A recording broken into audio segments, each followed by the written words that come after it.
Pro2 FM, teman terbaik kamu. Teman terbaik kamu. Pro2 FM.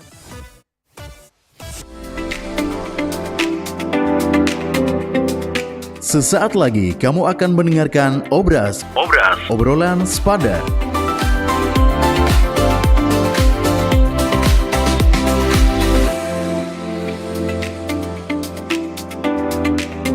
Halo, selamat pagi teman-teman Pro2 dimanapun kamu berada ya. Kita sudah di Obras Obrolan Sepada dan hari ini kita sudah bersama narasumber kita yang sangat luar biasa.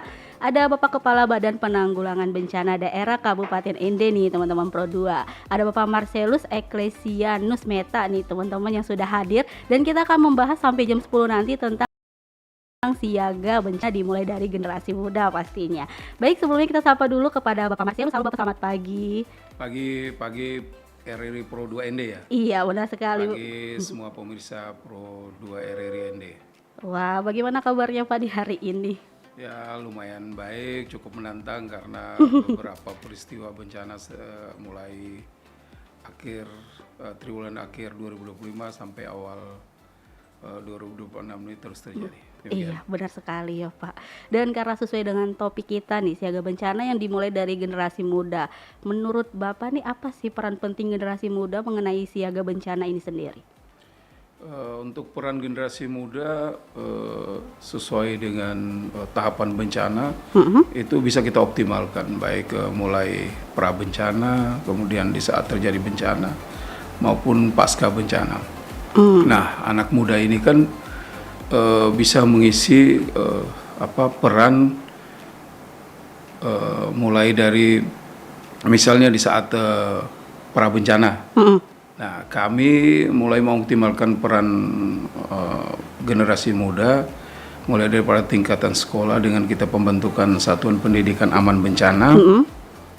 Lalu juga misalnya pembentukan desa tangguh bencana itu kita libatkan generasi muda untuk menjadi pengisian di dalam struktur siaga bencana di masing-masing tingkat desa. Oke. Nah, demikian. Wow, keren sekali ya Pak. Ada tidak syarat tertentu untuk ikut terlibat yang struktur-struktur ataupun kegiatan-kegiatan yang Bapak maksud untuk anak-anak generasi muda? Nggak ada syarat tertentu. Kegiatan penanggulangan bencana kan lebih pada panggilan sosial. Nah, kita berharap bahwa anak muda mempunyai jiwa kepedulian terhadap masyarakat, terhadap keluarga, dan terhadap sesama. Nah, anak muda ini kan biasanya di dalam peristiwa bencana, kelompok yang paling rentan itu kan anak kecil dan lansia. Iya, benar. Nah, maka kita harapkan bahwa komponen pemuda ini bisa terlibat aktif bersama pemerintah maupun sektor lainnya di dalam penanggulangan bencana. Kalau misalnya di tahapan bencana, nah edukasi yang kita sampaikan misalnya di saat pembentukan satuan pendidikan aman bencana, itu biasanya kita sampaikan misalnya untuk menghindari atau mengurangi risiko bencana itu apa-apa saja. Misalnya apa yang boleh dilakukan atau tidak dilakukan di daerah lindung. Kemudian misalnya tentang pembangunan rumah, apa-apa saja ketentuan yang harus dipenuhi. Jadi di saat pembentukan satuan pendidikan aman bencana maupun pembentukan desa tangguh bencana ataupun di dalam kegiatan sosialisasi, kita juga mengedukasikan itu sehingga harapan kami itu anak muda ini menjadi agen siaga bencana sehingga kembali ke rumah misalnya di saat orang tua mau membangun rumah, misalnya kita ambil salah satu contoh, itu jangan langsung dibatas persil atau lahan milik mereka. Harapannya apa? Kalau misalnya terjadi kebakaran, rambatan api itu tidak, misalnya kebakaran tetangga, apinya nggak merambat ke rumah kita. Makanya kami berikan edukasi jarak antar bangunan itu, misalnya untuk di batas persil itu sekitar 1,5 meter atau 2 meter. Ataupun tindakan-tindakan lain, misalnya jangan menduduki drainase, kemudian penguatan tebing, itu edukasi itu kita lakukan. Selain dengan misalnya kegiatan simulasi tentang misalnya kalau di sekolah ya, kegiatan pertolongan pertama seperti apa di saat bencana, lalu kemudian cara berkoordinasi dengan pihak-pihak terkait seperti apa. Ya beberapa hal seperti itulah yang kami sampaikan di saat penguatan untuk generasi muda. Wah, Demikian, Adi. luar biasa sekali. Tapi kalau misalnya untuk ke sekolah-sekolah, kira-kira nih Pak, ada tidak sosialisasi yang dilakukan dari BPBD sendiri untuk anak-anak sekolah? Mungkin kadang kan mereka nih banyak nih yang berpikir mindsetnya tuh kalau urusan bencana itu urusannya pemerintah begitu Pak, kurang lebih.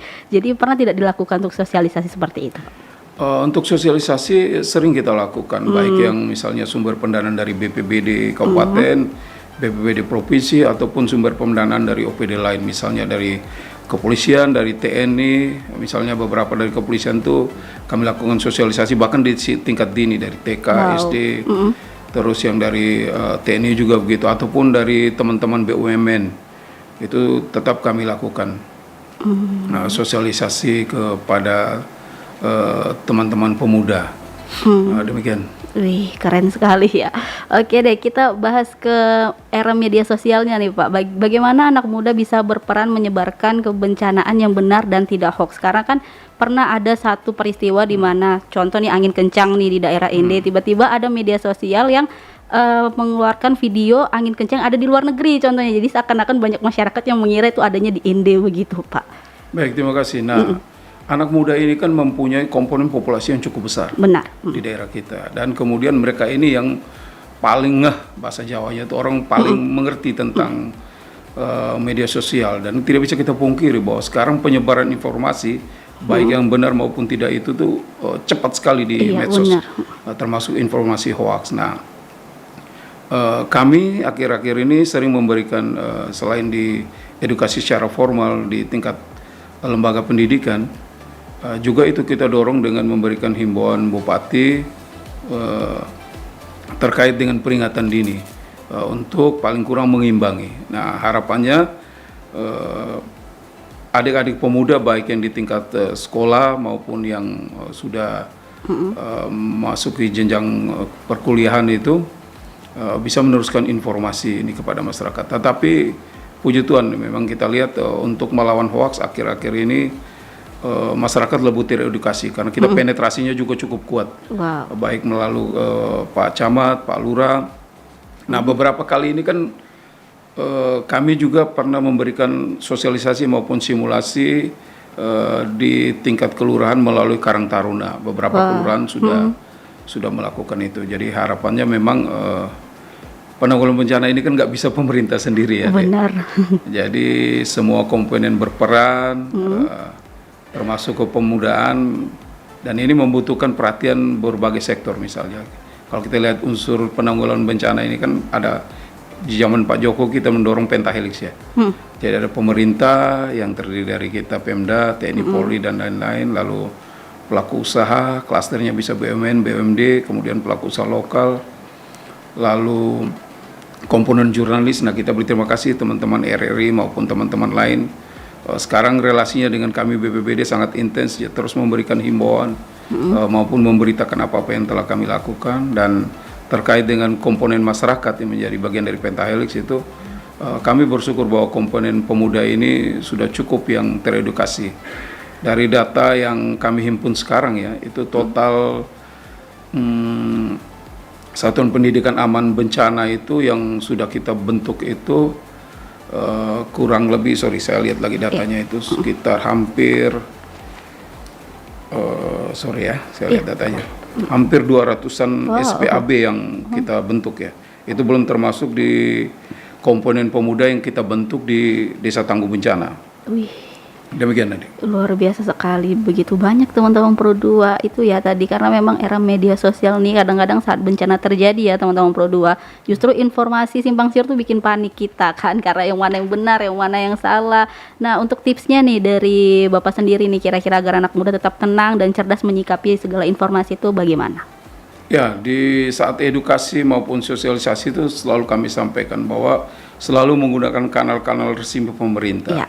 Jadi selain BMKG, mereka harus menjadikan himbauan bupati itu sebagai dasar komunikasi untuk diteruskan ke masyarakat. Dan kami cukup intens untuk menyalurkan informasi itu. Dan beberapa kita lihat memang respon dari, kita lihat kalau di medsos itu kan bisa kita lihat problem. Memang kebanyakan respon tuh dari anak-anak muda yang menyatakan terima kasih informasi. Artinya tingkat kepedulian anak muda Kota Ende terhadap penanggulangan bencana itu cukup tinggi lah. Wow, luar biasa. Keren sekali teman-teman Pro 2. Kita akan kembali mengobrol dengan Bapak Marcelus, tapi sebentar lagi ya teman-teman, kita break dulu selama kurang lebih 5 menit. Teman-teman Pro 2 jangan kemana-mana, tetap stay tune terus bersama Ayah di Obras, obrolan sepada.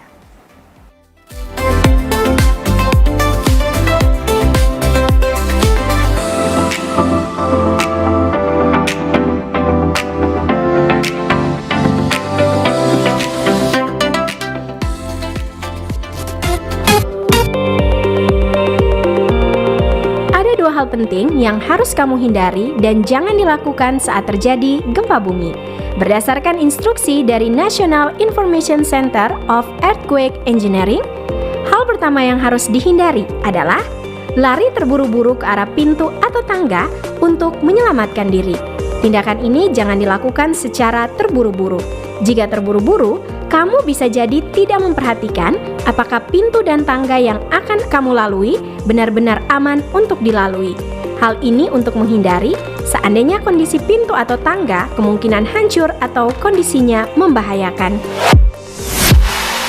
Kedua, yang dilarang adalah berlari di sekitar jalan raya.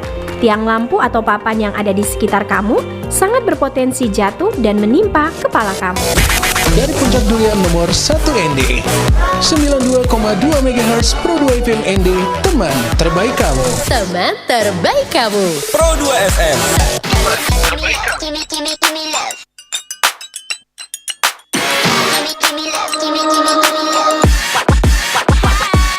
Use your finger wisely, karena ku tahu ini easy. Komen sakiti hati, but who do you think you can cut me?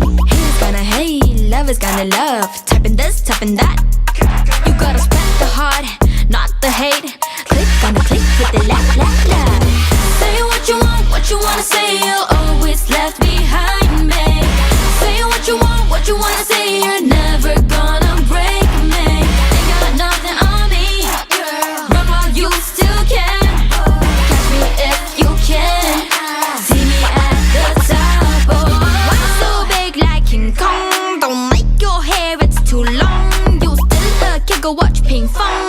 Say no more, just sing a song. Haters gonna hate, love is gonna love. Typing this, typing that. You gotta spread the heart, not the hate. Click on the click with the laugh, laugh, laugh. Say what you wanna say. You're always left behind me. Say what you wanna say. You're never gonna break me. Ain't got nothing on me. Run while you still can. Catch me if you can. See me at the top. Oh, in this big old world, boy, always choose to be kind. 'Cause you know that what goes around comes back around.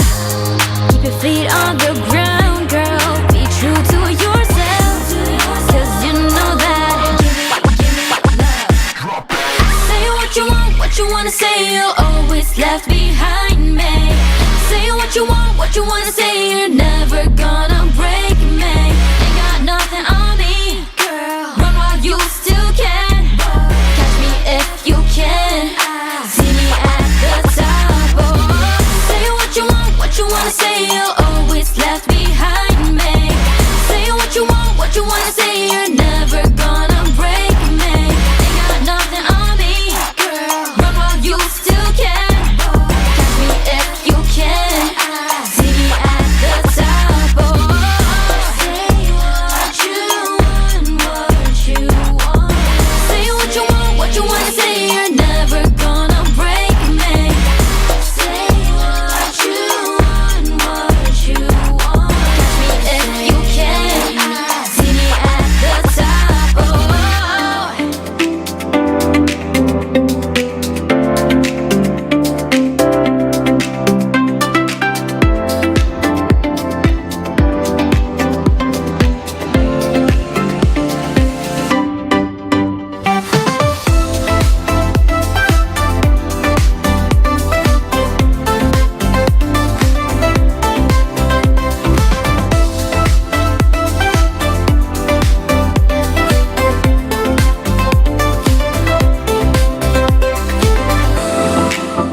Kembali lagi bersama Ayah, teman-teman Pro 2 di Obras, obrolan sepada. Kita masih berbicara tentang siaga bencana nih yang dimulai dari generasi muda ya teman-teman Pro 2. Dan buat kamu yang ingin bertanya, boleh langsung ke WhatsApp Pro 2 di 082147650422.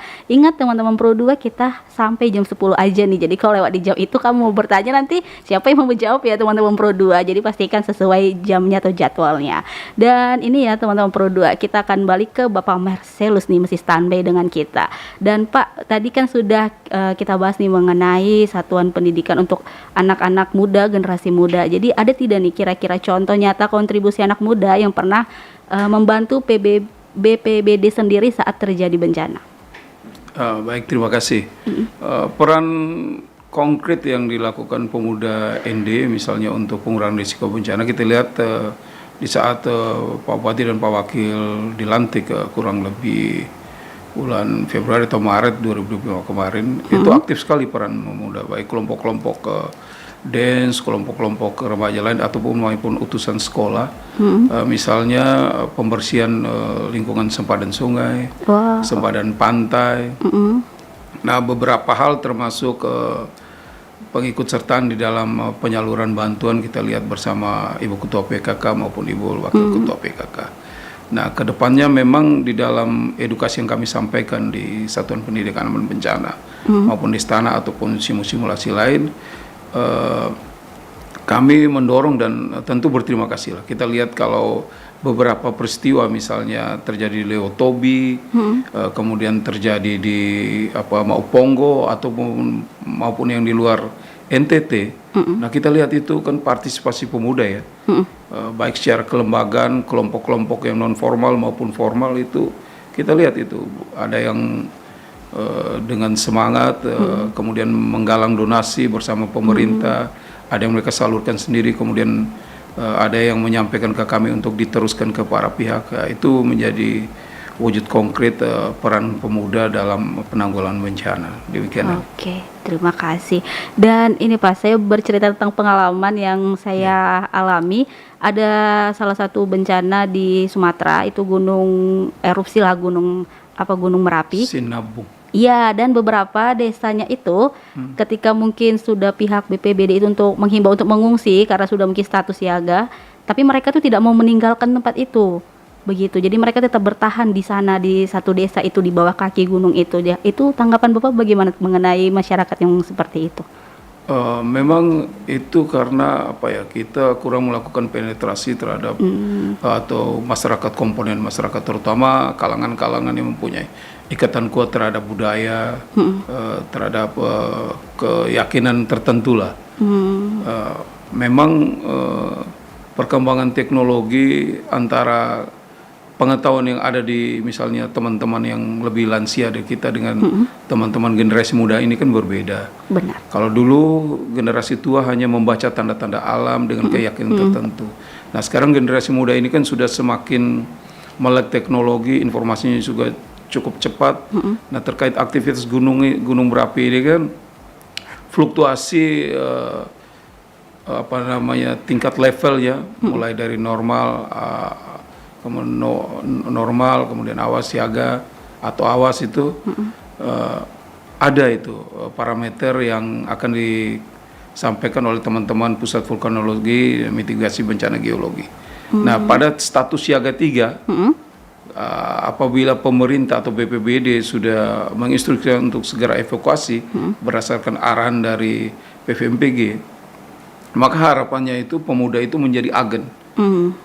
Mereka yang lebih sadar bahwa peristiwa-peristiwa empiris di masa lalu, kita lihat di Jogja bagaimana Mbak Marijan kemudian dengan beberapa pengikutnya kemudian menjadi korban karena mungkin kita kurang edukasi. Tapi harapan kita bahwa peristiwa-peristiwa masa lampau itu menjadi pembelajaran. Dan kemudian kita mendorong anak muda ini untuk menyelamatkan kelompok rentan. Lagi-lagi kami sampaikan bahwa memang peran paling kuat kalau kita lihat di mana-mana di saat bencana, ini kelompok muda ini yang akan terlibat aktif ya, umur-umur pemuda ini. Berpengaruh besar ya. Ya, saya kepala BPBD tapi umur saya hampir 50 tahun. Nggak bakalan sebanding dengan kekuatan anak muda untuk itu. Jadi harapannya bahwa anak muda lebih sadar bencana. Kemudian ini kan panggilan sosial. Iya, Saya setuju, sampaikan benar. tidak semua orang mau peduli. Kita belajar bagaimana tsunami di Aceh tahun 2004 itu kelompok relawan anak muda semua yang bergerak. Jadi berjibaku bersama pemerintah. Demikian. Luar biasa sekali ya teman-teman Pro 2. Jadi sebenarnya tolak ukurnya itu di anak muda teman-teman. Kalau anak mudanya itu bisa mengajak, pasti itu semua kita akan terhindar dari bencana teman-teman Pro 2. Dan menurut pengalaman Bapak nih, tantangan terbesar mengajak generasi muda peduli bencana itu ada tidak Pak? Kalau tantangan tuh pasti ada ya. Bagaimana kita membangun kesadaran ini. Lagi-lagi saya sampaikan ini kan persoalan panggilan sosial. Benar sekali. Nah, panggilan soal sosial itu kembali kepada bagaimana kita menyentuh hati anak muda bahwa hidup kita ini harus berguna untuk sesama. Tetapi kalau kita lihat memang bahkan di tingkat nasional di mana-mana, ya kita belajar dari sejarah lah. Bagaimana perjuangan kemerdekaan itu dimulai dari anak-anak muda. Iya, setuju. Jadi sejarah selalu membuktikan hampir seluruh sektor tuh anak muda yang menjadi penggerak motor utama. Nah, terkait dengan bencana memang kita lihat selalu anak muda menjadi komponen utama untuk baik di saat pra, kemudian di saat tanggap darurat maupun di saat pasca bencana. Mudah-mudahan generasi muda ND bisa bersinergi dengan pemerintah, terutama misalnya lagi-lagi kita sampaikan ya kepedulian misalnya di tingkat sekolah, mulai dengan memperhatikan sampah. Benar. Di tingkat sekolah, kemudian kalau pulang ke rumah memperhatikan itu juga, dan hal-hal lain lah, mencegah misalnya untuk menghindari bencana gempa, yang menyampaikan ke orang tua juga di saat pembangunan rumah seperti apa.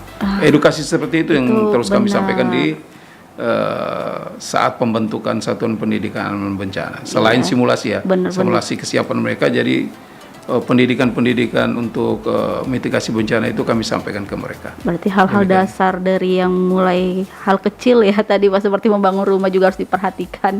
Wih, betul. Keren sekali teman-teman Pro 2. Dan kalau kita bicara soal bencana di daerah kita nih Pak, di ND, jenis bencana apa sih yang paling sering terjadi dan perlu sekali diwaspadai oleh kita semua nih?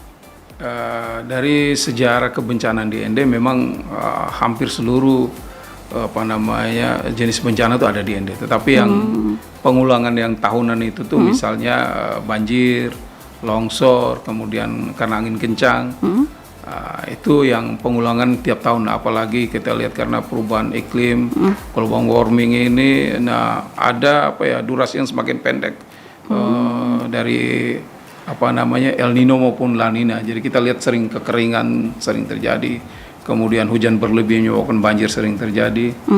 Lalu terkait dengan bencana-bencana lain, misalnya potensi besar kita sih baik di selatan maupun utara, ada tsunami. Kalau di selatan itu kita bisa berhadapan dengan megatrust karena ada zona penunjaman di depan kepulauan NTT yang memanjang dari Aceh sampai Banda. Terus di belakang kita itu kan ada sesar naik Flores. Nah itu yang tahun 92 yang tercatat itu terakhir itu pernah menyebabkan gempa besar di Kepulauan Flores terutama. Kemudian ada tsunami di selatan terutama di Maumere dan wilayah utara ND. Tapi memang yang paling sering sih kalau untuk gempa dan tsunami itu aktivitas sesar naik di belakang Flores itu, di perairan Flores itu. Dari sejarahnya memang di situ yang paling mungkin demikian. Kalau vulkan terkait dengan letusan gunung api, nah kita nih yang tercatat peristiwanya itu adalah gunung api Mutubusa, kemudian Kelimutu, lalu gunung api Iya. Tetapi sekarang yang perlu menjadi atensi itu gunung api Iya dan gunung api Kelimutu. Nah kita bersyukur ya, teman-teman PVMBG sering merilis dan terus kami tidak lanjuti, misalnya sudah level 2 apa-apa yang harus dilakukan dan dihindari. Demikian. Wih, keren sekali nih teman-teman Pro 2. Dan maaf Pak, ini sedikit melenceng ya, kalau kita berbicara tentang tsunami nih, itu ada tidak tanda-tandanya yang perlu sekali diedukasi untuk masyarakat di pesisir? Karena seperti kalau saya lihat-lihat di media sosial nih, ketika air laut mulai surut terus ikan pada berdatangan, Terus tiba-tiba masyarakat pada berdatangan untuk ambil, ternyata itu salah satu tanda-tanda dari akan terjadinya tsunami. Itu benar tidak Pak? Ya betul sekali ya di Rama ya. Di Ayah. Ayah sorry. Oke, tidak apa-apa. Ya, sorry. Nah memang betul kita ini kan tsunami sendiri terjadi karena beberapa pemicu ya. Misalnya karena letusan gunung api bawah laut, lalu kemudian aktivitas tektonik di bawah laut ataupun longsoran di bawah laut. Nah kalau misalnya aktivitas tektonik atau apa itu biasanya ada penyurutannya itu. Jadi muka air laut surut kemudian diikuti dengan tsunami. Nah tadi yang disampaikan adik Ayah tadi, memang itu kita sampaikan di saat sosialisasi. Kita berikan video-videonya peristiwa empiris, peristiwa masa lampau, sehingga menjadi perhatian dan itu selalu kita sampaikan. Kalau dulu orang pikir air laut ini enak nih ikannya, iya tiba-tiba datang. Padahal lah itu kan waktu kita ini kan sempit nih, benar 15 sekali. sampai 20 menit itu untuk melarikan diri bisa sampai di pantai. Wah. Nah yang paling mengerikan itu kalau misalnya karena longsoran laut. Nah kita lihat di peristiwa di Pandeglang ya, kalau nggak salah itu yang band 17 tuh. Iya benar. Nah itu karena longsoran bawah laut. Nah tiba-tiba saja tanpa ada peringatan, lalu tsunami itu masuk ke menerjang, itu kan banyak korban. Yang lagi konser kan waktu itu. Nah untuk ND kita beruntung bahwa untuk potensi longsoran bawah laut itu mengarah ke laut sana ke selatan ya untuk Gunung Iya. Kemudian di utara kita itu sudah dipasang instrumen untuk peringatan dininya, INACBT. Jadi berbasis kabel bawah laut dari teman-teman BRIN. Nanti kalau misalnya terjadi longsoran bawah laut di Rokat Tenda di utara itu, nanti langsung sistem akan memberikan informasi ke pusat, lalu pusat akan semacam SMS blaster atau apa kayak gitu. Nah akan diteruskan ke masyarakat. Nah kita untuk masyarakat utara sudah kita berikan edukasi sih terkait hal itu. Jadi ya puji Tuhan lah bahwa perairan utara terutama di sekitar Marole dan sekitar yang berada di Rokat Tenda itu sudah kita cover untuk antisipasi tsunami yang karena longsoran laut tanpa peringatan tadi. Iya, benar. Tapi nanti karena ini sudah ada INACBT, iya, benar. Masyarakat punya sistem peringatan dini lebih awal. Keren-keren sekali itu. Itu masyarakat seluruhnya ya Pak, yang di daerah pesisir aja atau yang melingkupi satu kabupaten mungkin? Untuk INACBT yang itu potensi longsoran akibat misalnya longsoran bawah laut dari Gunung Rokat Tenda. Jadi mappingnya jelas, areal terdampaknya itu sudah kita sampaikan baik pemetaannya itu oleh teman-teman BRIN. Jadi kawasan misalnya mana yang paling rawan, mana yang tidak. Kemudian termasuk dengan jalur evakuasinya mana yang harus ditempuh masyarakat. Kalau misalnya di selatan itu ya kita terpapar semua, kita berdoanya mudah-mudahan tidak. Ya, ada kan terjadi itu aktivitas di zona penunjaman di sana macam peristiwa 2000 di Aceh ya kita nggak tahu lah pasti. Yang pasti kita juga terpapar seperti di Aceh. Kita berdoa mudah-mudahan dia diam saja, tidak ada. Amin, semoga ya. Iya benar sekali teman-teman Pro 2. Dan kalau boleh kasih satu pesan penting nih Pak untuk anak muda di daerah ND dan sekitarnya daerah ini tentang siaga bencana itu sendiri Pak, pesannya mungkin. Baik, untuk anak muda harapan dari kami BPBD mari terlibat aktif baik mencari informasi maupun melibatkan diri dalam kegiatan-kegiatan penanggulangan bencana. Kami bersyukur di Satuan Pendidikan Anak Bencana kami sudah membentuk strukturnya, di desa juga ada strukturnya, tim-timnya siapa buat apa, tapi banyak keterlibatan anak muda. Harapannya meskipun teman-teman yang tidak masuk di dalam struktur yang dibentuk itu tetap berperan aktif dengan melakukan mengedukasi teman-teman, mengedukasi keluarga berdasarkan himbauan pemerintah maupun materi-materi yang kami sampaikan. Kemudian harapannya kelompok muda ini lebih selektif dalam menyebarluaskan informasi terkait potensi bencana atau peringatan dini, selalu bersandar pada sumber BMKG maupun teman-teman BPBD atau himbauan Bupati ND. Kemudian peran aktif lain apa saja sih yang bisa dilakukan pemuda ND untuk mengurangi risiko bencana? Nah misalnya kenapa terjadi longsoran? Kadang-kadang orang memangkas tebing atau lereng yang tidak mengikuti ketentuan yang berlaku. Nah, harapannya itu anak muda bisa menjadi agen atau sadar bencana, menyampaikan kepada keluarga untuk segala aktivitas budidaya, apakah itu pembangunan rumah maupun pembangunan tempat usaha dan lain-lain, harus berkoordinasi dengan pemerintah setempat ataupun dinas terkait, misalnya PUPR, untuk menghindari potensi bencana. Banyak yang kita lihat tuh karena aktivitas pembangunan yang tidak berkoordinasi dulu atau tidak berkoordinasi pemerintah, kemudian tidak mengikuti ketentuan berlaku, sehingga di saat ada cuaca ekstrim sedikit, lalu terjadi korban bencana, baik harta benda maupun korban jiwa. Dan yang paling utama sekarang, yang paling sering terjadi pengulangan itu kan misalnya karena pohon tumbang ataupun kebakaran. Harapan anak muda bisa berperan, bisa menyampaikan ke orang tua, pohon-pohon sekitar rumah itu mohon disesuaikan. Jangan kita lebih sayang pohon kemiri yang 1-2 kilo ketimbang korban yang lebih besar. Setuju. Ya kalau misalnya menimpa penanggung jawab dalam rumah, misalnya orang tua atau anak muda itu sendiri, nah kasihan yang ibu sama adik-adiknya bagaimana masa depannya. Benar, setuju sekali. Termasuk kebakaran itu, pola hidup di rumah juga anak muda harus memberikan contoh, jangan cas HP ataupun laptop ataupun elektronik lainnya terus-terusan pagi, sore, malam sampai pagi. Biasanya penyebab kebakaran juga dari itu, atau sumber-sumber api yang tidak dijaga. Mari anak muda ND tingkatkan semangat kebersamaan, semangat kesetiakawanan kita, terutama di dalam penanggulangan bencana, baik sebelum, di saat bencana maupun pasca bencana. Demikian.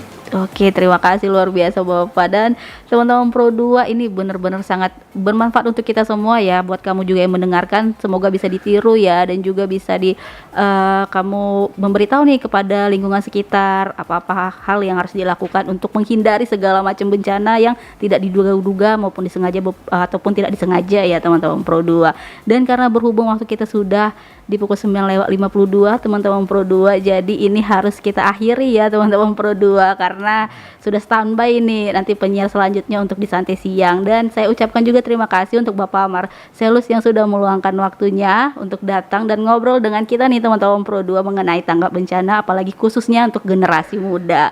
Dan terima kasih banyak Bapak, saya ucapkan. Amin, terima kasih Pro 2 RRI sudah meneruskan informasi bencana kepada masyarakat. Kita bersinergi karena jurnalis atau media menjadi salah satu unsur pentahelik dalam penanggulangan bencana. Terima kasih. Wow, luar biasa sekali. Terima kasih banyak Bapak dan teman-teman Pro 2. Jangan kemana-mana ya, walaupun kita sudah akhiri obras di hari ini, obrolan sepada mengenai tanggap bencana, nanti akan ada Santai Siang dan juga narasumber di Muda Kreatif. Jadi pastikan teman-teman Pro 2 stay tune terus sampai nanti siang ataupun sampai nanti malam mungkin teman-teman Pro 2. Dan akhirnya Ayah harus pamit ya teman-teman Pro 2 di sepada hari ini. Sampai bertemu di edisi berikutnya. Sampai jumpa dah.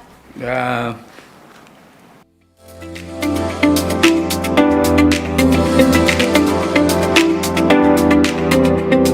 Terima kasih sudah mendengarkan Obras. Jangan lupa pantau terus Obras di jam yang sama di Pro 2 RRI ND, radionya anak muda. Obras.